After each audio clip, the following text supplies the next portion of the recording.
वैयक्तिक बैठक आहे. सगळे माझे कुटुंबीय आहेत आणि त्यांना मी भेटण्यासाठी आलो, त्यांना मी भीक द्यायला आलेलो आहे.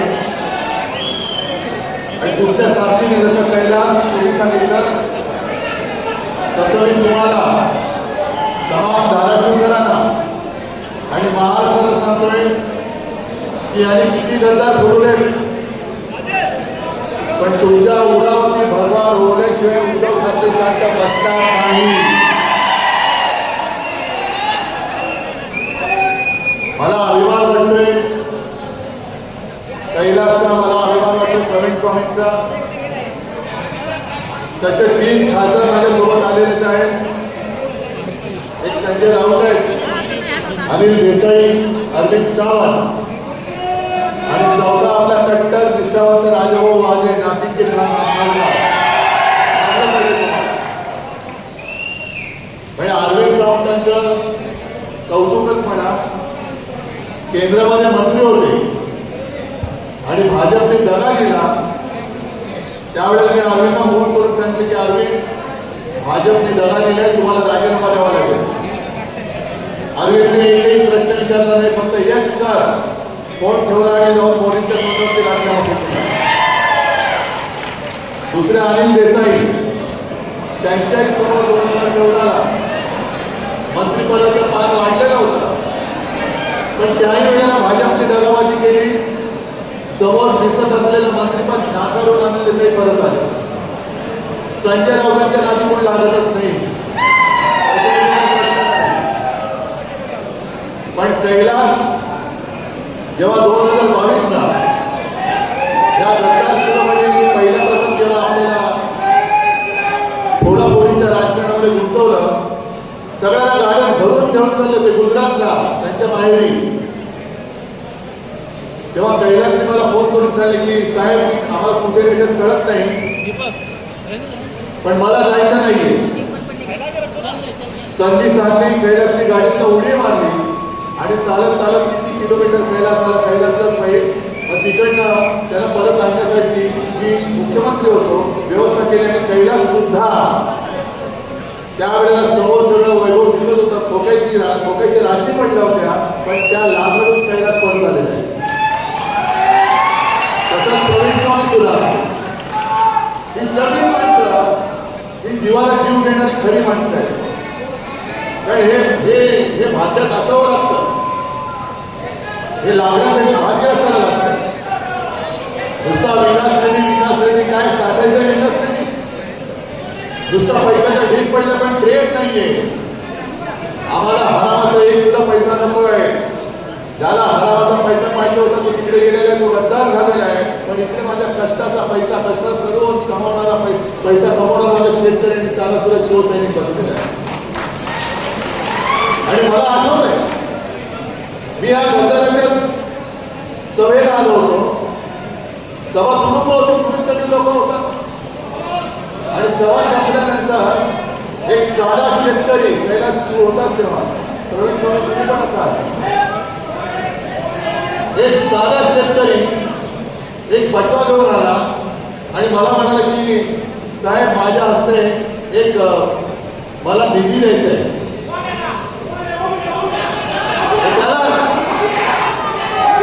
आता विचार करा, समोरनं पैशाचा पाऊस पडत होता, आता बाहेर पाऊस पडतोय, तसा पैशाचा पाऊस. शिवसेनेला हरवण्यासाठी यांच्याकडे माणसं नाही आहेत, पैसा अमाप आहे. जरा थांबा, नाही तर तुम्ही बोला, नाही तर मी बोलतो. जरा थांबा जरा. पैशाचा पाऊस पडत असताना एक शेतकरी त्याच्या कष्टाचे काय पैसे असतील त्याच्यामध्ये ते पैसे त्याला देत होता. म्हणजे केवढं प्रेम होतं त्या एकेका पैशाला. यांच्या हजाराच्या कोटीची किंमत होती. शेतकऱ्याच्या कष्टाचा 1 रुपया म्हणजे गद्दारांच्या 1000 कोटीपेक्षा जास्त पैशाची किंमत त्या शेतकऱ्याच्या पैशाला. आणि मग भाषणात काय देत होता, माझा मोबाईल नंबर घ्या. अरे मी स्वतः नंतर फोन केला, मग मी कैलासला फोन केला. अरे मी नंबर फिरवतोय, फोनच उचलत नाहीये, करायचं काय? आणि मग त्यांचाच भाषण आहे. ओमन बोलला होता की दादा आपण खंडोजी खोपड्याचं नाव घेतल्यावर तुम्ही काय बोलता, सुधाकर पिसाळचं नाव घेतल्यावर काय बोलता? मग आता मला सांगा, 400 वर्ष झाली त्यांच्या कपाळावरचा गद्दारीचा डाग पुसला जात नाही, हे केव्हा पुसणार हो? आता याच्या कपाळावरचा डाग तरी पुसणार? मला असं वाटलं की खरंच मला अभिमान होता. जसं काल मी आज सकाळी परभणीमध्ये होतो, परभणीमध्ये सुद्धा त्यावेळेला आज संजय राऊत त्याचंही बारसं करून टाकलं. बंधूचं नाव त्यांनी ठेवलंय, काय ठेवायचं ते. तर परभणीमध्ये एका बाजूला मला खासदार होता, एका बाजूला आमदार होता, तसंच चित्र इकडे होतं, एका बाजूला कैलास होता, दुसऱ्या बाजूला हा होता. आणि सगळ्या गद्दारीच्या राजकारणामध्ये म्हणतात हे दोन वाघ आहेत माझे. पण मला कुठे माहिती आहे की वाघाचं कातड बांधलेला लांडगा होता, हे आता मला कळलं. आणि खरंच आता संजय राऊत तुम्ही जे बोललात, गेले 4 दिवस मी आता कैलासला सांगत होतो, एकेकांची प्रकरणाची कानावर येत आहे, अंगावरती काटा येतो, बापरे आपण कोणाला पोचलो होतं.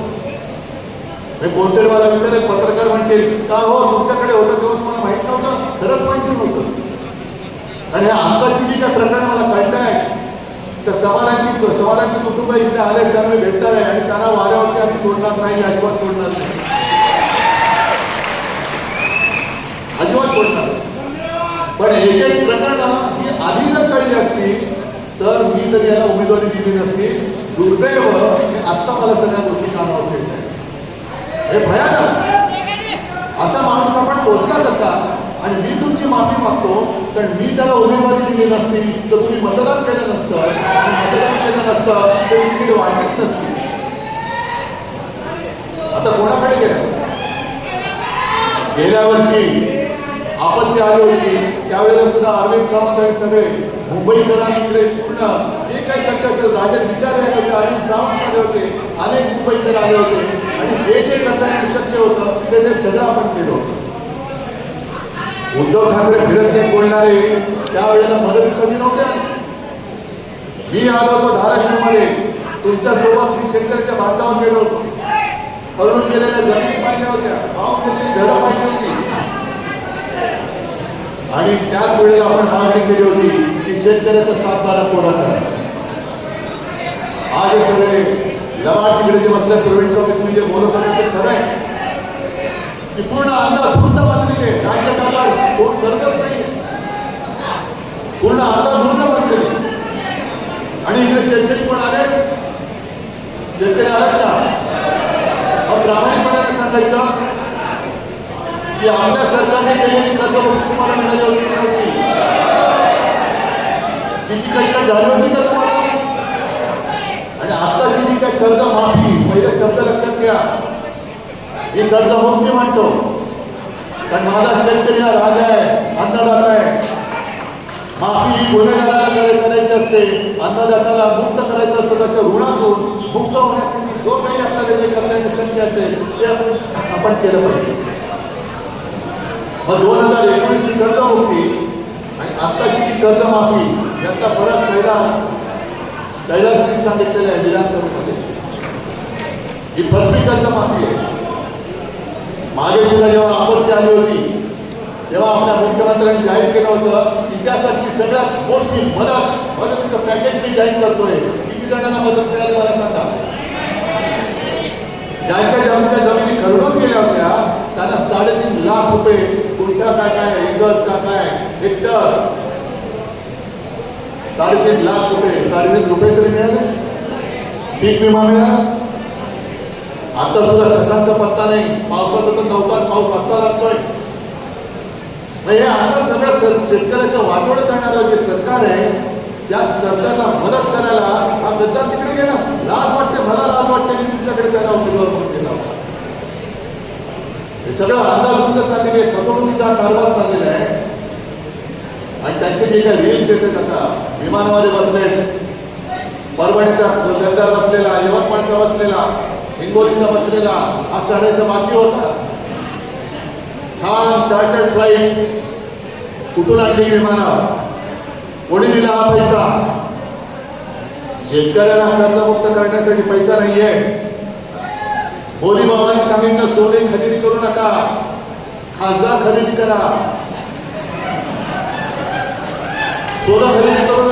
तेल कमी खा, पैसा जास्त खा, सगळा असा खरंच उभं घालणारा आणि चीड आणणारा कारभार बघितल्यानंतर हे वाटतं तेवढं षडयंत्र सोपं नाही.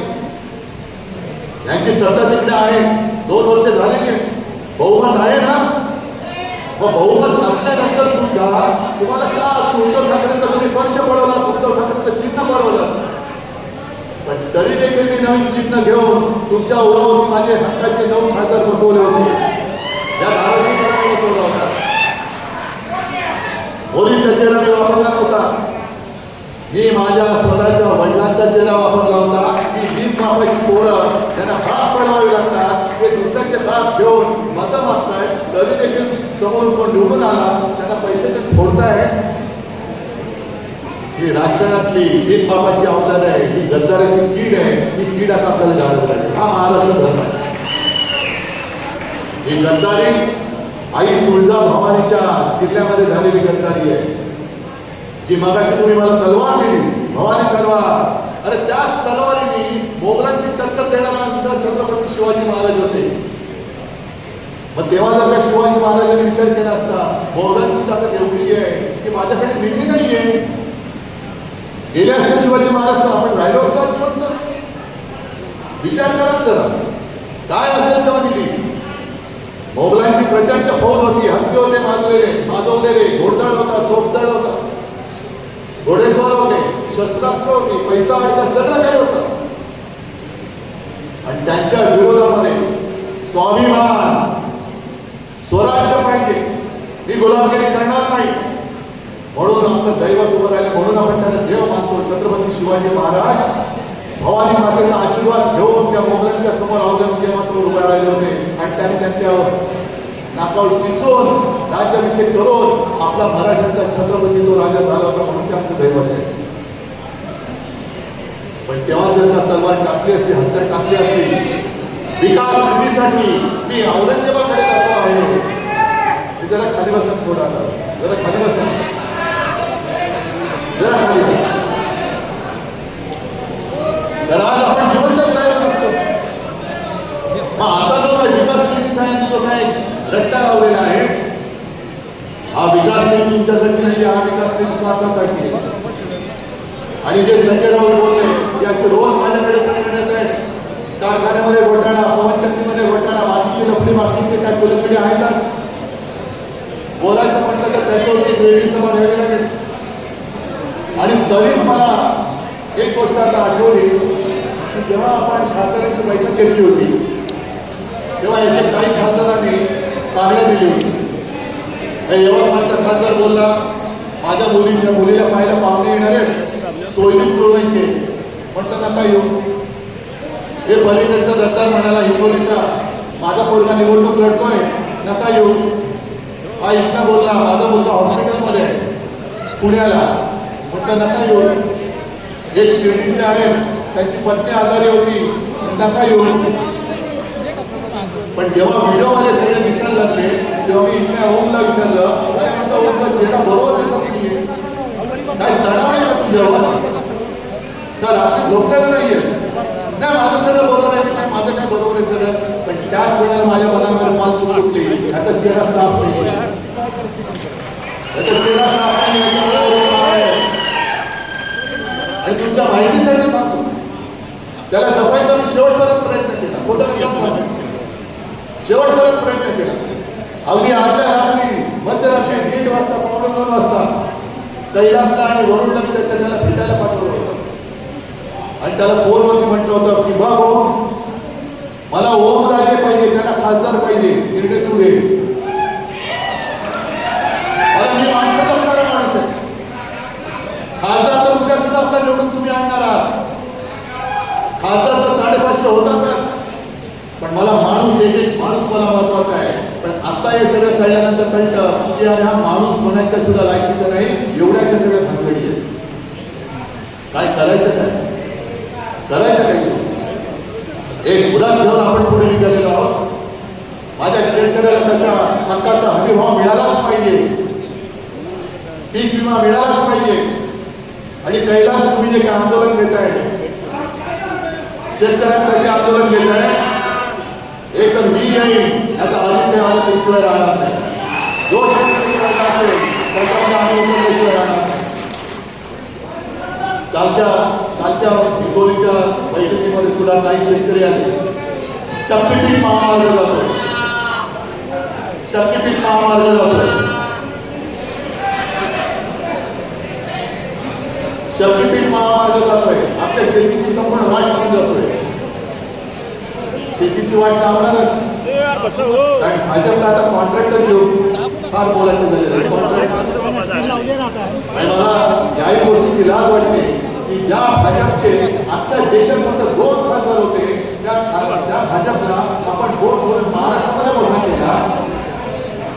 आणि बाबरीचा जो काही लढा उभारला होता त्याच्यामध्ये शिवसेना प्रमुखांनी सगळं जे काही पाडण्याचं काम होतं, भाजपवाले म्हणाले होते की आम्ही नाही केले काम. तेव्हा शिवसेना प्रमुख म्हणाले होते की जर हे काम माझ्या शिवसैनिकांनी केलं असेल तर त्या शिवसैनिकांचा मला गर्व आहे. पण आता लक्षात येतंय, जे भाजपवाले नेहमीच्या नेत्यापासून घोगरत होते की मंदिर वही बनाएंगे, मंदिर वही बनाएंगे, आता गेल्या 4 दिवसात काही बातम्या येत आहे की त्या मंदिराची लूट चाललेली आहे. आले ना बातमी? जसं इकडे कधी तुळजाभवानीची दानपेटीमध्ये लूट अशी बातमी येते, तसं राम मंदिराची लूट चालली. चांदीच्या विटा गायब झाल्यात, दिलेल्या लोकांनी दान ते गायब झालेले. काय काय नव्हतं केलं आपण. स्वतः शिवसेना प्रमुख सर्वांना फिरले होते. हे बाबा त्याला काही घेऊन लागले त्या बाजूला बघा घेऊन देत.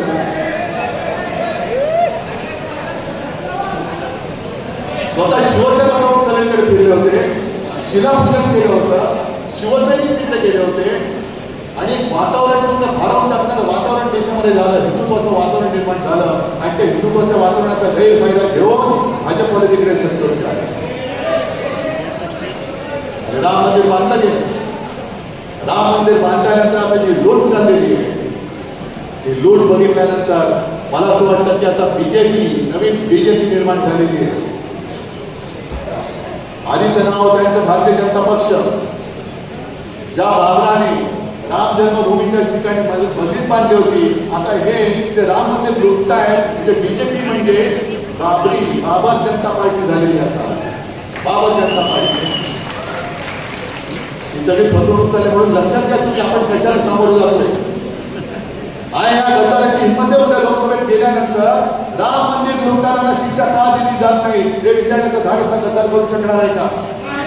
जे धाडस आपल्या शिवसेनेचे खासदार करतील, हे धाडस या 6 पैकी एका तरी गद्दाराच्या अंगामध्ये आहे. बाकीच्या भाजपवाल्यांचं तर सोडतच नाही. मी सकाळी सांगितलं तेच परत सांगतोय की ही शिवसेना का होत आहे. कारण त्यांना महाराष्ट्र धर्म संपवायचा आहे, त्यांना मराठी माणसाची अस्मिता संपवायची. जे छत्रपती शिवाजी महाराजांनी आपल्या रक्तामध्ये स्वाभिमान भिनवलेलं आहे, देशप्रेम भिनवलेलं आहे, ते याला पुसून टाकायचं आहे. आणि सगळं काही जे आहे होतं ते तर नेलंच, पण राहिलं तेच काय गुजरातला न्यायचं आहे. लोकसभा निवडणुकीच्या वेळेला हा आपला एक प्रचाराचा मुद्दा होता. गेल्या 10 वर्षामध्ये इथल्या महाराष्ट्रामध्ये किती कारखाने आले? एक तरी कंपनी आले? सगळं काही गुजरात सगळे कॉन्ट्रॅक्टर सुद्धा गुजरातला. मला तर कानावर आला, नाशिकचा कुंभमेळा होतोय, त्या कुंभमेळ्याची कॉन्ट्रॅक्ट सुद्धा गुजराती लोकांनी देऊन टाकले. महाराष्ट्रामध्ये एक सुद्धा स्वाभिमानी शिल्लक ठेवायचं नाही. आणि हा स्वाभिमान केव्हा संपेल? जेव्हा शिवसेना संपेल, जेव्हा ठाकरे संपेल, तेव्हा त्यांना इकडे फक्त द्वार मिळेल. म्हणून ते एवढं करून सुद्धा ठाकरे संपत का नाही त्याच्यासाठी फोडाफोडी चालली. ठाकरे का नाही संपत? कारण ठाकरे संपू शकत नाही. ठाकरे हिंदू हृदय सम्राट बाळासाहेब ठाकरे हे एकमेव हिंदू हृदय सम्राट. आणि त्यांच्या हृदयामध्ये जोपर्यंत आहे तोपर्यंत ठाकरे तुमच्या किती पिढ्या उतरल्या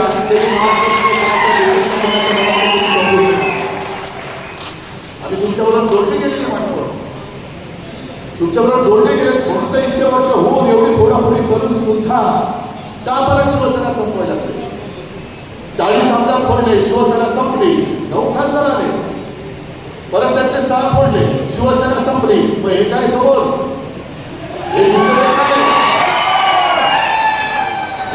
शिवसेना आहे. बाळासाहेबांची शिवसेना आमदार खासदारांच्या संख्येमध्ये मोजता येत नाही. ती घराघरामध्ये पोचलेली आहे, प्रत्येकाच्या मनामनामध्ये आणि हृदयामध्ये घर करून बसलेली आहे. नुसती मन की बात म्हणून नाही चालत, दिल की बात करावी लागते. दिल की हृदयात जागा थांबवावी लागते. आणि आता सुद्धा हे लटकणार आहेत.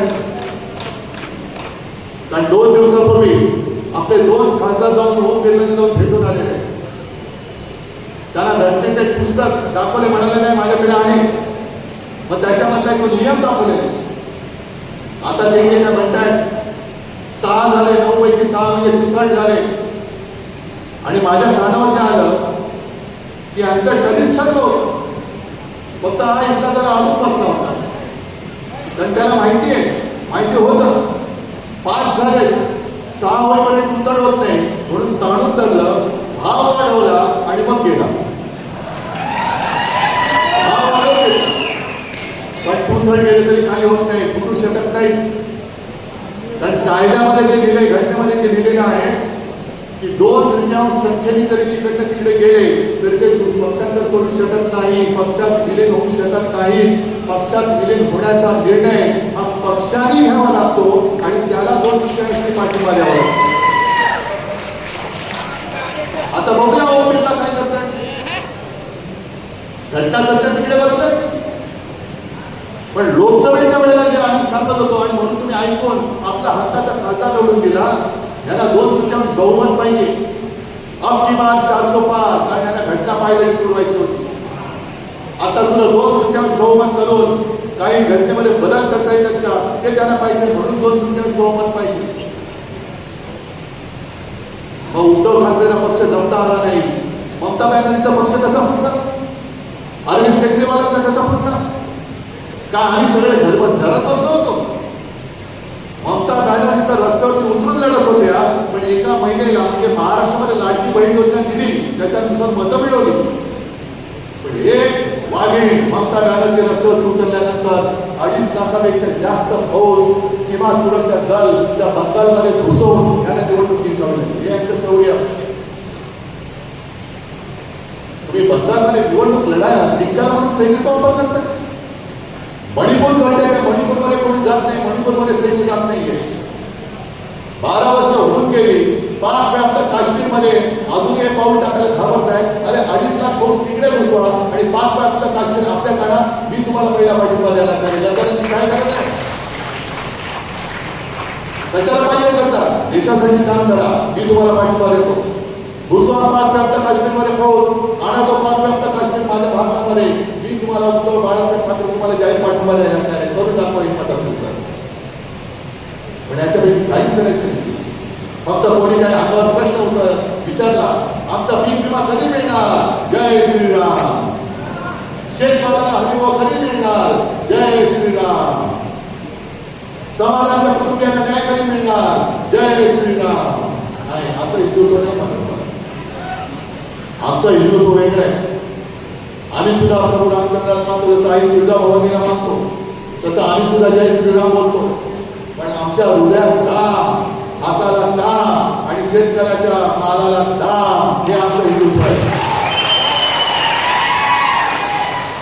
प्रत्येक प्रश्नाला उत्तर देणारं हिंदुत्व असलं पाहिजे. रामाचा जर का जय घोष करणार सांग तर राम राज्य काय होतं त्याचे पुरावे काढा आणि राम राज्य आपल्या देशामध्ये आणून दाखवा. रामाने सुद्धा, रामाकडे काय होतं? वनवासात असताना लंका जाळली होती त्यांनी. हनुमानाने लंका जाळली तेव्हा प्रभू रामचंद्र वनवासात होते. आर्थिक विकास निधी मिळत नाही, ती लंका कशी जाळू असा प्रश्न पडला असता तर लंका जाळायचे, पण रामसेतू करायला निधी मिळत नाही. मग गेले रावणाकडे. ही सगळी खोटांड बंद करा. स्वतःची पापं झाकायला तुम्ही तिकडे गेलेला गद्दारी केलेली आहे आणि स्वतःचा निधी, खासगी निधी वाढवून मिळण्यासाठी म्हणून तुम्ही गेलेला. हा आमच्या सगळ्या धारावीकरांचा नाही तर धाराशिवकरांचा नाही तर आपल्या महाराष्ट्राचा आरोप आहे. हे आतापर्यंत भावनेचं गणित खूप झालं. भावनेचं गणित खूप झालं. हे काय त्यांनी दिलं? एका शेतकऱ्याने आभार व्यक्त केले. दादा, आभार व्यक्त करण्याची गरज नाही. जे कर्तव्य मला करता येण्यासाठी असेल ते मी करतोय. दुर्दैवाने या गद्दाराने आपलं सरकार पाडलं नसतं तर जे मी माझ्या पहिल्या मुख्यमंत्री काळाच्या पहिल्या वर्षी शेतकऱ्यांची कर्जमुक्ती केली होती, कदाचित आणखी एकदा मी 5व्या वर्षी सुद्धा केली असते. कारण मला जाणीव आहे कोरोनामध्ये संपूर्ण अर्थचक्र बंद पडलेलं असताना महाराष्ट्राचं अर्थचक्र जर कोणी चालू ठेवलं असेल तर ते माझ्या अन्नदात्या शेतकऱ्यांनी चालू ठेवले. संपूर्ण जग लॉकडाऊन मध्ये होतं, वर्क फ्रॉम होम, पण शेतकरी जर का वर्क फ्रॉम होम करत बसला असता तर आपण भुकेने मेलो असतो. ते मोठे उपकार तुमचे महाराष्ट्रावरती या देशावरती जगावरती आहे, त्याच्यावर तुम्ही कृतज्ञता व्यक्त नका करू, आम्ही केली पाहिजे. आज असे असंख्य विषय मुळामध्ये आणखी एका गोष्टीचं मला तुम्हाला सांगणं गरजेचं आहे.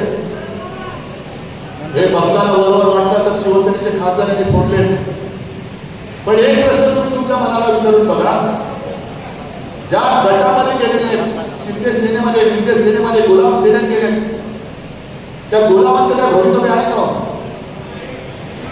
भवितव्यच नाहीये, कारण वापरा आणि फेकाई भाजपची नीती आहे. मग हे 6 खासदार भाजपामध्ये का नाही गेले? आहे प्रश्न कोणाला पडलाय?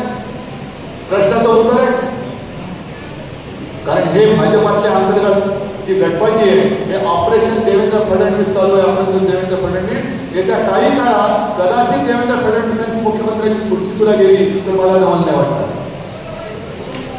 हे मोठं थंडकारच सुरू आहे, कारण प्रत्येक गोष्टीला एक शेवट असतो. याच्यानंतर कोण, त्याच्यानंतर कोण, तसं दिल्लीत सुद्धा सुरू झालंय की आता बाबा जे बसले त्यांच्यानंतर कोण, मग त्यांच्याची काही रसिके सुरू झाले, तू कामी जे पंतप्रधान पदाच्या शर्यतीमध्ये आहेत त्या सगळ्यांचा पत्ता 29 पर्यंत कट होते की हे तुम्ही बघा. 29 साल 3 वर्ष राहिले.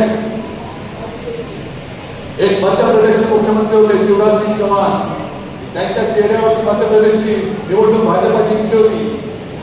अत्यंत लोकप्रिय माणूस, सगळेजण आले मामा आ जाओ, मामा आ जाओ, मामा आ जाओ. मग दिल्लीत पण बोलवलं मामा आ जाओ आणि मामा को डाल दिया अडगडीमध्ये. मामाचं तर नावच नाही कोणते, कारण कदाचित मामा पंतप्रधान पदाच्या शर्यतीत उतरले असते. एवढे शिवराज चौहान हे तिथले लोकप्रिय नेते होते. त्याच्या आधी नितीन गडकरी आपल्या महाराष्ट्रातला मराठी माणूस भाजपचे अध्यक्ष होते. दुसरी टर्म त्यांना मिळत होती, बरोबर त्यांच्या भानगडीत काढल्या गेल्या आणि त्याला जे फेकून दिलं का त्यांना परत अध्यक्ष झाला तर संघ ह्याला पंतप्रधान तरी बसवेल. संघाचा पाठिंबा गडकरींना होता आणि गडकरी पंतप्रधान होऊ नये म्हणून गडकरींचे पंख छाटले गेले. आणि आता तेच परत देवेंद्र फडणवीसांसोबत होते. देवेंद्र फडणवीस दिल्लीत जायची स्वप्न बघतायत, पंतप्रधान पदाची कदाचित बघत असतील, पण हा माणूस जर का आला तर संघ याला सुद्धा पाठिंबा देईल आणि पंतप्रधानपदी माझा नंबर तट होईल आणि देवेंद्र फडणवीस बसतील. म्हणून देवेंद्र फडणवीसांना इथल्या इथे संपवण्यासाठी ही गद्दारी केली जाते आणि डायरेक्ट देवेंद्र फडणवीसांकडे खासदार देण्यापेक्षा बाजूला ठेवले की जेव्हा माझं नाव येईल तेव्हा ते देवेंद्र फडणवीसला पाठिंबा देणार नाही, मला देतील. अशी ही चाल आहे, अशी ही चाल आहे. हा महाराष्ट्रावरती पुन्हा एकदा आघात होणार आणि एवढे आम्ही काही दूध नाही आहोत. नुसतं तुम्ही फोडत राहायचं आणि आम्ही लढत राहायचं. आम्ही तर लढूच, आम्ही नुसते लढणार नाही. आम्ही आज तुम्ही जी गद्दारी करत आहे आम्ही तुम्हाला संपवणार म्हणजे संपवणारच. त्याच्यामुळे मला धाराशिवच्या खासदाराची चिंता नाही, आमदारकीची चिंता नाही आहे. तुम्ही आहात तोपर्यंत मी निश्चित आहे, मी तुमच्या भरोशावर आहे, मी तुमच्या विश्वासावर आहे. पण शिवसेनेचे जे 6 खासदार फोडले गेले आहेत ती चिंता जर का कोणाला वाटायला पाहिजे असेल तर ती देवेंद्र फडणवीसना वाटली पाहिजे. कारण गद्दाराचा गट हा भाजपच्या खासदारांपेक्षा जास्त मोठा झालेला आहे. कळलं तुम्हाला? भाजपचे किती खासदार आहेत? 9. गद्दाराचे किती झाले आता? मग झालं ना, तुमच्यापेक्षा माझी मुलं टाईप झाली की नाही? रात्रीचा टाईप होतो तो वेगळा, पण ही जी काही टापाटापी चालली अंतर्गत भाजपामध्ये जी मारामारी चालली आहे त्यात नाही पुढापुढी झाली. तिकडे तृणमूलचे खासदार सुद्धा फोडले, भाजपात नाही घेतले, भलत्याच पक्षात दिलेले आहेत. त्रिपुरामधल्या ज्या पक्षाचं नाव पण माहित नाही अशा पक्षात टाकून दिले. हे जे काही चाललेलं आहे हे देशासाठी घातक आहे आणि हे भाजप अंतर्गत पंतप्रधान पदाच्या खुर्चीसाठी चाललेली पुढापुढी आहे. आणि म्हणूनच तुम्ही सावध व्हायचं. मी मुद्दाहून तुम्हाला भेटायला आलो 2 गोष्टीसाठी. एक तर बाबांनो, खरंच माझ्याकडनं चूक झाली, त्याच्याबद्दल मी तुमची क्षमा मागतो की मी चुकीचा माणूस तुम्हाला दिला. तुम्ही माझ्यावर भरोसा ठेवून त्याला निवडून दिला आणि आज तो गद्दार निघाला, म्हणून मी तुमची माफी मागतो. आणि दुसरा शब्द मी तुम्हाला देतो की मी त्या गद्दावरती अवलंबून नाही, तुमचं माझं नातं थेट आहे. किती समजली पण जोपर्यंत जीवन जीव आहे तोपर्यंत उद्धव बाळासाहेब ठाकरे तुमच्या सोबत आहे आणि तो तुमच्या सोबतच राहील हे तुम्हाला वचन देतो आणि आपली रजा घेतो. जय हिंद, जय महाराष्ट्र.